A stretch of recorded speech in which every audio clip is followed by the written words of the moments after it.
1966ல் பிரேசிலில் போலீஸ்க்கு பார்த்தீங்கன்னாக்கா ஒரு அனானிமஸ் கால் வருது. அதில் பார்த்தீங்கன்னாக்கா ஒருத்தர் என்ன சொல்கிறான்னா, மலையில் பார்த்தீங்கன்னாக்கா 2 பாடி இருக்குதுன்னு சொல்கிறாங்க. போலீஸ் உடனே அங்கே போய் பார்க்குறாங்க. பார்த்தா அங்கே 2 பேர் வந்து பார்த்தீங்கன்னாக்கா இறந்து போயிருக்காங்க. ஆனால் அதை விட அங்கே ஷாக்கிங்காக நிறைய விஷயங்கள்லாம் கிடைக்குது. அவங்க 2 பேரும் பார்த்தீங்கன்னாக்கா ஃபார்மல் ஷூட்டில் இருக்காங்க. அப்புறமா பார்த்தீங்கன்னாக்கா மேலே ஒரு ரெயின் கோட் வேறு 2 பேரும் போட்டுக்கிறாங்க.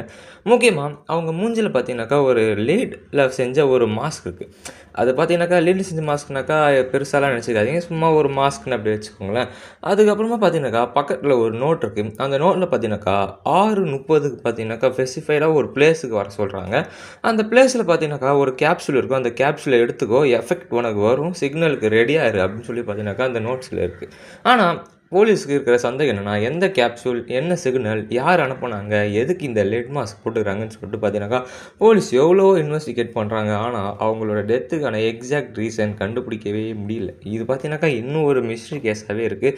இதை பற்றி நீங்கள் என்ன நினைக்கிறீங்க? சீக்ரெட் எக்ஸ்பிரிமெண்ட்டா, இல்லைனா வேறு ஏதாவதா? அப்படி இல்லைனா ஏலியன் வந்து சிக்னல் அனுப்பி கேப்சூலில் இவங்க எல்லாரையும் தூக்கிட்டு போய் ஏதாவது பண்ணியிருக்குமா? இதை பற்றி நீங்கள் என்ன மறக்காம கமெண்ட்டில் சொல்லுங்கள்.